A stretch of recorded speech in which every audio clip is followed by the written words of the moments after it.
Now let's take a look at stories making headlines around the world, and we're going to start with the general election in Italy. The results have produced no clear outcome as to who will govern the country and has potentially set the stage for weeks of political wrangling as well. For more on this and other international news, let's turn to our Ro Aram. So Aram, what can we expect now this election is all over?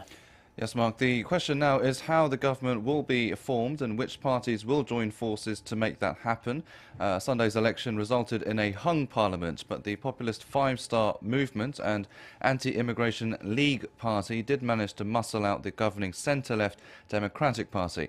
That resulted in the governing bloc's leader and former Prime Minister Matteo Renzi to resign as party leader, but he did say the PD would have no part in the new administration, adding that it would sit as the opposition. The leaders of the top two anti-establishment groups, meanwhile, are poised to engage in complex talks to form the next government.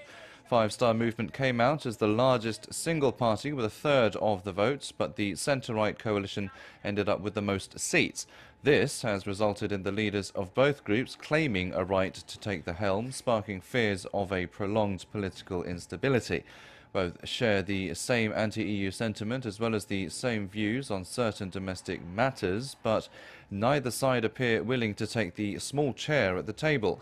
Whoever ends up governing Italy will be on a collision course also with the EU, especially with France and Germany. The leaders of both countries are pushing for a more immigrant-friendly Europe, but will likely face resistance from the Eurozone's third largest economy.